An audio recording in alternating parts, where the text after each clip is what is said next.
नमस्कार दोस्तों, मेरा नाम है प्रदीप चौहान। बात समझनी है तो पूरी सुननी होगी। दोस्तों, वो कहते हैं ना कि कभी कभी ओवर स्मार्टनेस या ज्यादा चालाकी आपको भारी पड़ सकती है। क्योंकि अगर आप हर बार अपने आप को शेर समझेंगे तो कभी ना कभी आपको सवा शेर मिलना लाजमी है।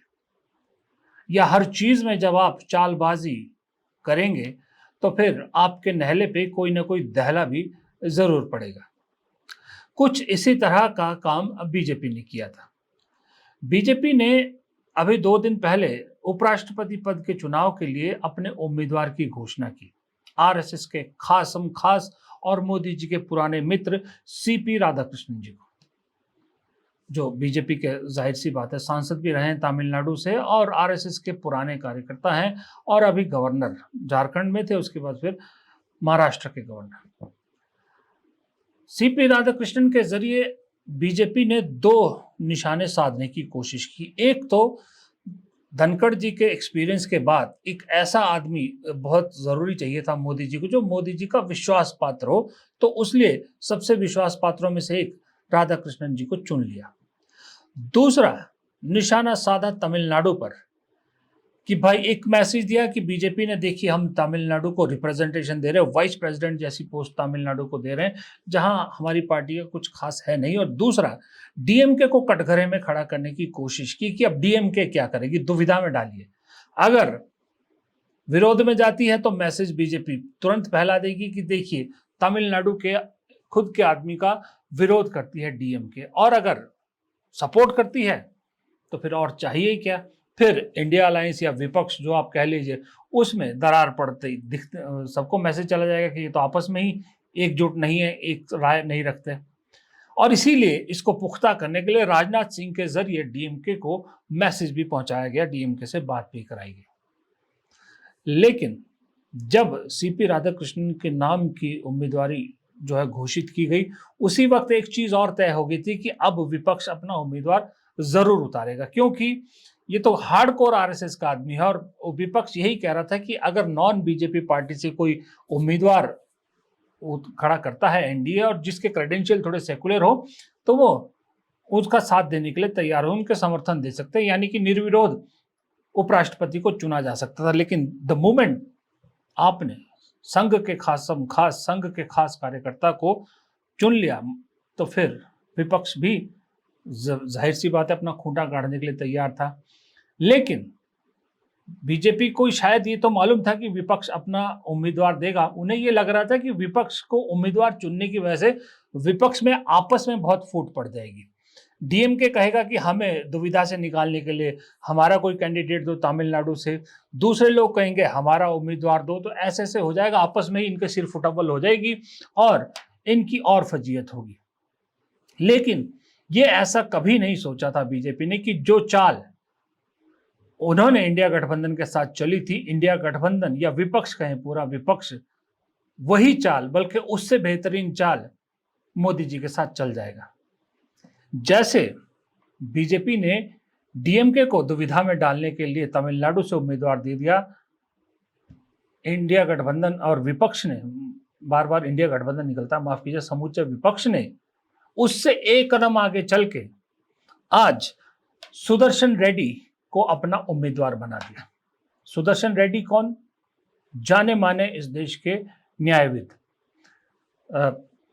हाई कोर्ट के जज रहे, हाई कोर्ट के चीफ जस्टिस रहे, सुप्रीम कोर्ट के जज रहे, उन्हें उम्मीदवार बना दिया। अच्छा, ये तो रही कि एक RSS, hardcore RSS man versus एक ज्यूरिस्ट, कि देखिए दोनों में कितना फर्क है। एक हार्डकोर राजनीति से जुड़ा है, पार्टी का हार्डकोर कार्यकर्ता है, मोदी जी का खास दोस्त है। दूसरा एक कानूनविद, जो कानून से अपने क्रेडेंशियल से ऊपर बढ़ा है, जिसके जो है करियर पर कोई दाग नहीं है। यहां वन अप किया विपक्ष ने। दूसरा जो खेल डीएमके के साथ खेला था, वो खेल विपक्ष ने यहां पर खेल दिया टीडीपी, जगन मोहन रेड्डी और जनसेना के साथ। क्योंकि जो सुदर्शन रेड्डी है वो आते हैं आंध्र प्रदेश से। अब अगर डीएमके दुविधा में है तो जाहिर सी बात है टीडीपी, वाईएसआरसीपी और जनसेना भी उतनी ही दुविधा में है।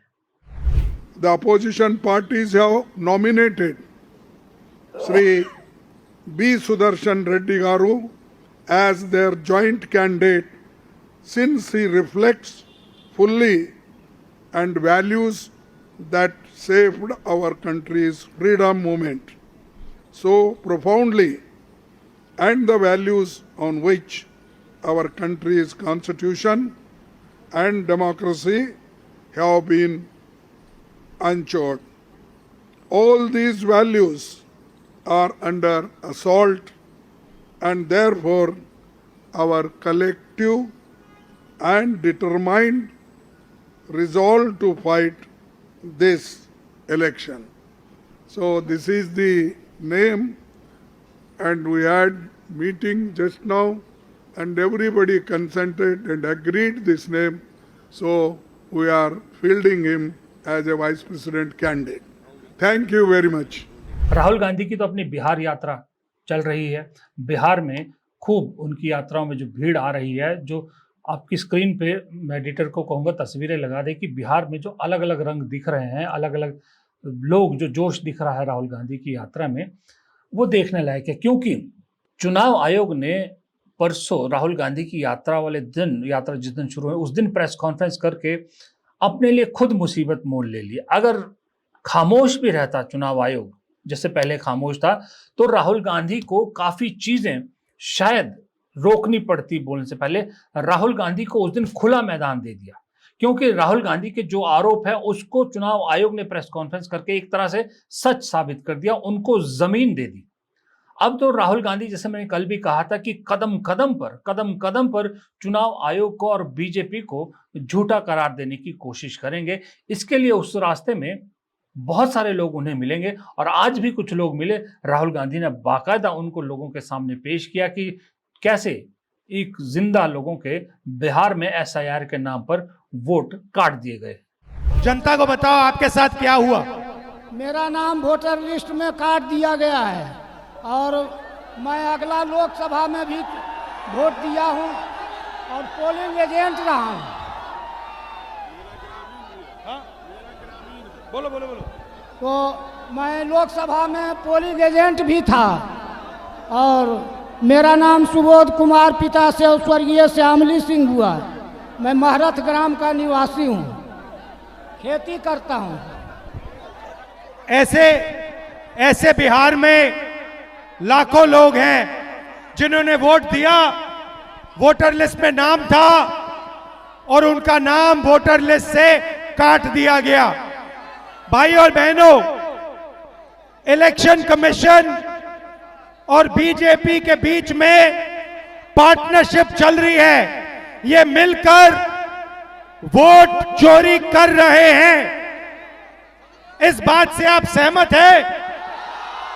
बिहार इस बात से सहमत है? ये आपका अधिकार है, संविधान आपको ये देता है। इसके लिए आप लड़े हो, आप मेहनत करते हो, और ये नरेंद्र मोदी, अमित शाह और इलेक्शन कमिश्नर मिलकर आपसे छीन रहे हैं। और मैं, तेजस्वी और यहां जो बाकी नेता खड़े हैं, हम उनसे कहना चाहते हैं कि हम आपको बिहार का एक वोट नहीं चोरी करने देंगे, एक वोट नहीं चोरी करने देंगे। इधर राहुल गांधी बिहार की सड़कों में तेजस्वी के साथ, अपने बाकी सहयोगियों के साथ चुनाव आयोग बीजेपी की पोल खोल रहे हैं। इधर दिल्ली में कोऑर्डिनेशन देखिए, मल्लिकार्जुन खड़गे विपक्ष को संभाले हुए हैं, तो बहन प्रियंका गांधी ने भाई के लिए दिल्ली में मोर्चा खोला हुआ है। और जितना राहुल गांधी को डराने की कोशिश करते हैं, बहन कह रही है मेरा भाई उतना ही मजबूत हो रहा है, क्योंकि जब नेहरू या इंदिरा गांधी से कोई मसाला नहीं मिल रहा, उनके पीछे छिपने की जगह नहीं मिल रही, तो अब डराने की पॉलिटिक्स की जा रही है। ये जो वोट चोरी का पूरा मुद्दा है, इसके बारे में बात करें, समझाएं जनता को। अगर ये सच नहीं है तो बताएं जनता को। राहुल जी पर बहुत हमले हो रहे हैं, कह रहे हैं कि वो हंगामा क्रिएट कर रहे हैं। राहुल जी किसी हमले से नहीं डरते। सह लेंगे सब कुछ और लड़ते रहेंगे, बिल्कुल पीछे नहीं हटेंगे। आज यहाँ पे कहा लोगों ने कि शपथ ले तो फिर जांच होगी। कैसा शपथ? उसका तो टाइम होता है ना, 30 दिन 45 दिन जो भी है, तो क्या कैसा शपथ? इससे बड़ा शपथ कौन सा है जो हम लेते हैं अंदर लोकसभा में? और ये तो अफिडेविट जो ये मांग रहे हैं, ये तो बिल्कुल फिजूल की बात है। जैसे ही अफिडेविट आएगा वो बोलेंगे कि 45 दिनों के बाद दिया है, तो ये उसको रद्द कर देंगे। तो ये सब सॉरी, लेकिन ये सब बकवास है। सच्चाई उनके सामने है, सबके सामने है। सच्चाई का जवाब दें। ये सब क्यों हुआ? 100 लोग जीरो एड्रेस पे क्यों हैं? इतने सारे लोग इकट्ठे एक एड्रेस में कैसे हैं? ये सब चीज़ें, जितने भी सवाल उठाए हैं राहुल जी ने, उनका जवाब दें। जवाब दे नहीं पा रहे हैं, इसलिए पहले तो नेहरू जी की बात करेंगे, इंदिरा जी की बात करेंगे, अफिडेविट की बात करेंगे, शपथ की बात करेंगे। जो मुद्दे उठाए हैं उनका जवाब दें ना। अब आप देखिए, बीजेपी ने खेल खेला था कि डीएमके के लोकसभा में 22 सांसद है और राज्यसभा में 10 सांसद है, कि क्या करेंगे? एब्सटेन करेंगे तो भी विपक्ष को संख्या कम हो जाती है। अगर सपोर्ट में करते हैं तो बीजेपी का नंबर बढ़ता है, एनडीए का नंबर बढ़ता है, और अगर विरोध में वोट करते हैं तो मैसेज गलत चला जाता है। हालांकि ये अच्छी तरह एनडीए को मालूम है कि उनका कैंडिडेट जीतेगा ही जीतेगा, विपक्ष के पास नंबर नहीं है। ये तो मैं भी बोल रहा हूं कि विपक्ष के पास नंबर नहीं है, लेकिन एक मैसेजिंग की तो कोशिश होती है ना। आज जो विपक्ष ने सुदर्शन रेड्डी को उतार कर अब कैसे टीडीपी वगैरह को फंसा दिया कि जहां बीजेपी निशाना लगा रही थी डीएमके के 22 लोकसभा और 10 जो है वो राज्यसभा सांसदों पर, विपक्ष ने आंध्र प्रदेश में टीडीपी के 16, जनसेना पार्टी के 2 और वाईएसआरसीपी के जो है वो 4 एमपीज, इनको दुविधा में डाल दिया। 25 में से 3 बीजेपी के निकाल दो, 22 सांसद आंध्र प्रदेश से आते हैं लोकसभा के, दुविधा में डाल दिया। और उधर राज्यसभा में देखिए, राज्यसभा में वाईएसआरसीपी के 7 हैं, टीडीपी के 2 हैं, बीजेपी के आप छोड़ दीजिए 9, यानी कि आप 22 और 9 31 सांसद दुविधा में है, जबकि 32 का निशाना उधर बीजेपी लगा रही थी। तो अब जो मैसेज डीएमके के लिए जाना था, वही मैसेज यहाँ चंद्रबाबू नायडू और पवन कल्याण और जगनमोहन रेड्डी के लिए भी जाएगा। अगर वो अपने आंध्र प्रदेश के जो कैंडिडेट है उनके विरोध में वोट देते हैं तो मैसेज गलत जाता है, और अगर नहीं देते हैं तो फिर एनडीए मुश्किल में पड़ जाता है। एनडीए की बहुत किरकिरी हो जाएगी, फिर नंबर जुगाड़ने मुश्किल हो जाएंगे। और अगर कहीं इधर विपक्ष के उम्मीदवार को वोट कर देते हैं तो फिर तो खेलीपुर सारा पलट गया। ये नहले पे दहला, ये इंटरेस्टिंग हो गया है उपराष्ट्रपति का चुनाव। आज दिल्ली में हालांकि टीडीपी के सांसद और कुछ मंत्री, नारा लोकेश समेत जो बीजेपी के उम्मीदवार हैं, सीपी राधाकृष्णन, उनसे मिले, उनसे बाकायदा मिलने आए थे, पर मुझे लगता है कि तब तक शायद उनके कान में ये खबर नहीं पहुंची थी कि विपक्ष उन्हीं के राज्य से उम्मीदवार खड़ा करने वाला है, वो भी ऐसा उम्मीदवार जो किसी पार्टी से एसोसिएटेड नहीं है। सबसे बड़ी बात, किसी पार्टी से एसोसिएटेड नहीं है, जबकि बीजेपी का उम्मीदवार तो हारकोड पार्टी से एसोसिएटेड है। मुझे याद है जब एपीजे अब्दुल कलाम को बीजेपी ने राष्ट्रपति पद के लिए उम्मीदवार बनाया था, तब उन्होंने ये बात कही थी कि राष्ट्रपति का पद ऐसा होता है जहां पर कोई ऐसा व्यक्ति होना चाहिए राष्ट्रपति उपराष्ट्रपति के लिए जिसकी कोई पॉलिटिकल वो ना हो। कांग्रेस को बड़ा उन्होंने कहा था कि कांग्रेस ने हमेशा ऐसे लोगों को ही राष्ट्रपति उपराष्ट्रपति बनाया है जो उनकी पार्टी की सोच रखते थे, उनकी पार्टी से आते थे। बीजेपी ने नया ट्रेंड स्टार्ट किया है, तो आज वही चीज घूम के बीजेपी पर उठ रही है कि बीजेपी हार्डकोर अपने पॉलिटिकल आदमी को खड़ा कर रही है, उपराष्ट्रपति बनाना चाहती है, जबकि विपक्ष एक न्यूट्रल आदमी को उपराष्ट्रपति बनाना चाहती है। ये कहानी बड़ी मजेदार हो गई है। अब इस कहानी को आगे देखते रहना, जरा मजा आएगा, क्योंकि अब चंद्रबाबू नायडू क्या करेंगे मैं ये देखना चाहता हूं कि जो केंद्र से पैसा मिल रहा है वो भारी रहेगा या फिर अपने प्रदेश का प्राइड जिसके लिए वो अक्सर बातें करते हैं, तेलुगु प्राइड, वो भारी पड़ेगा। यही पोजीशन डीएमके के लिए भी है, पर डीएमके ने मेरे ख्याल से बहुत हद तक ये तय कर लिया है, क्योंकि अगर कहीं बीजेपी ने तमिलनाडु से कोई ऐसे व्यक्ति को उम्मीदवार बनाया होता जिसकी कोई राजनीतिक बैकग्राउंड नहीं होती, जो संघ या बीजेपी से नहीं जुड़ा होता, इसी तरह का कोई पूर्व जज या कुछ ब्यूरोक्रेट होता, तब डीएमके बड़ी दुविधा में होता।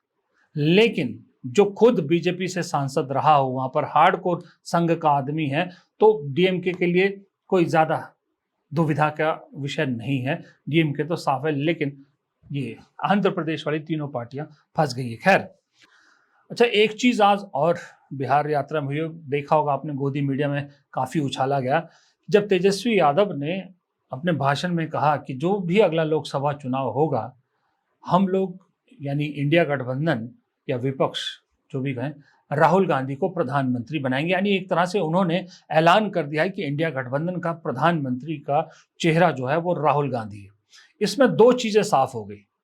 एक तो जो तेजस्वी यादव ने जो बयान दिया, उससे एक चीज साफ हो गई कि अगर आरजेडी, समाजवादी पार्टी जैसी बड़ी नेता राहुल गांधी के पीछे खड़ी है, तो ये क्लियर मैसेज है, अब जब भी लोकसभा चुनाव होगा, इधर से इंडिया गठबंधन का चेहरा राहुल गांधी होंगे। और ये मैसेज अरविंद केजरीवाल को भी क्लियर चला गया है, ममता बनर्जी को भी क्लियर कर दिया गया है। उधर से मोदी जी होंगे तो मोदी वर्सेस राहुल होगा, कोई और होगा तो राहुल ही इधर से चेहरा होंगे। ये एक बात एक क्लियर हो गई। दूसरी बात और क्लियर हो गई कि जो लोग अक्सर ये कहते हैं कि राहुल गांधी प्रधानमंत्री नहीं बनना चाहते, राहुल गांधी पार्टी को ऊपर लाना चाहते, प्रधानमंत्री नहीं बनना चाहते, उनको भी मेरे ख्याल से अब चुप हो जाना चाहिए, क्योंकि राहुल गांधी ने कई बार ये इशारा कर दिया और आज तो क्लियर है, जब तेजस्वी यादव उनके साथ खड़े होकर कहते हैं हम राहुल गांधी को प्रधानमंत्री बनाएंगे, राहुल गांधी ना उसको नकारते हैं ना उसको एक्सेप्ट करते हैं। चलो एक्सेप्ट तो नहीं भी करेंगे, पर उन्होंने उसको नकारा भी नहीं, तो इसका मतलब राहुल गांधी को प्रधानमंत्री पद से कोई एक तरह से वो नहीं है कि वो प्रधानमंत्री नहीं बनना चाहते, वो बनना चाहते हैं। मैंने पहले भी कई बार कहा कि राहुल गांधी ने कई बार कहा है कि लोग कहते हैं वो नहीं बनना चाहते, जो कांग्रेस में बहुत सारे लोग ऐसे हैं, लेकिन राहुल गांधी से जब जब ये सवाल पूछा गया, चाहे देश में चाहे विदेश में, कि अगर आप प्रधानमंत्री बनेंगे तो आपकी प्रायोरिटी क्या होगी, और वो प्रायोरिटी गिनाते हैं, तो प्रायोरिटी वही आदमी गिना सकता है जो प्रधानमंत्री बनना चाहता है। जो बनना ही नहीं चाहता वो क्या प्रायोरिटी गिनाएगा। तो आज तो इंडिया गठबंधन की तरफ से भी राहुल गांधी ने एक तरह से सिग्नल दे दिया कि हाँ, यस, मैं प्रधानमंत्री बनना चाहता हूं और अब मैं ही इंडिया गठबंधन को लीड करूंगा, जिसको आना है मेरे पीछे आना होगा। ये मैसेज आज क्लियर राहुल गांधी ने दे दिया। तो मुझे लगता है कि अब विपक्ष की राजनीति पिछले 1.5-1 महीने में खास करके मान लो वो कैसे बदली है, विपक्ष कैसे हर मोर्चे पर फिलहाल बीजेपी पर भारी पड़ रहा है राजनीति को लेकर, इसका ताजा उदाहरण भी आज आपको मिल गया। दूसरी तरफ दूल्हा कौन है बीजेपी जब नैरेटिव चलाती थी इंडिया गठबंधन को लेकर, उसका भी आज क्लियरिटी तेजस्वी यादव ने कर दिया कि दूल्हा उधर से राहुल गांधी है, राहुल गांधी ही उनका प्रधानमंत्री पद के उम्मीदवार है। और तीसरा एक चीज और साफ हो गई कि चुनाव आयोग ने जो गलती की, उस गलती का खामियाजा चुनाव आयोग के साथ साथ बीजेपी को भी भुगतना पड़ेगा, ये बात भी तय है। तो ये 3-4 चीजें बिल्कुल क्लियर हो गई। अब वीडियो में जाते जाते आपके सामने एक तस्वीर छोड़ रहा हूं मैं। इस तस्वीर को छोड़े जाने का मकसद मेरा ये नहीं है, मैं इस पे कोई कमेंट नहीं करूंगा, मैं कोई राय नहीं दूंगा। ये आप दर्शकों पे छोड़ता हूं मैं कि ये तस्वीर है, इस तस्वीर के दोनों पहलुओं को देखिए और फिर अपने दिल से सवाल पूछिए कि इस देश को किस रास्ते पर ले जाया जा रहा है। जरा ये तस्वीर ध्यान से देखिए, एक तरफ पतंजलि है तो दूसरी तरफ आईआईटी है, और इस देश के लिए क्या जरूरी है दोनों में से, ये भी आप तय कीजिए। मैं खास करके उन लोगों से बोल रहा हूं जो मेरे वीडियोस को देखते हैं, जो न्यूट्रल व्यू रखते हैं, जो किसी एक पार्टी से एसोसिएट नहीं है। जरा अपना दिल टटोल के देखें कि इस देश को पतंजलि चाहिए या आईआईटी चाहिए। फिलहाल इस वीडियो में इतना ही है। अगर वीडियो पसंद आया हो तो वीडियो को लाइक ज़रूर कीजिएगा और हाँ, दोस्तों के साथ शेयर भी कीजिएगा अगर आपको अच्छा लगे तो। लेकिन सबसे इम्पोर्टेंट, कमेंट बॉक्स में अपनी राय ज़रूर दीजिएगा। और अगर आपने चैनल को अब तक सब्सक्राइब नहीं किया है तो प्लीज़ चैनल को सब्सक्राइब ज़रूर कीजिएगा। नमस्कार।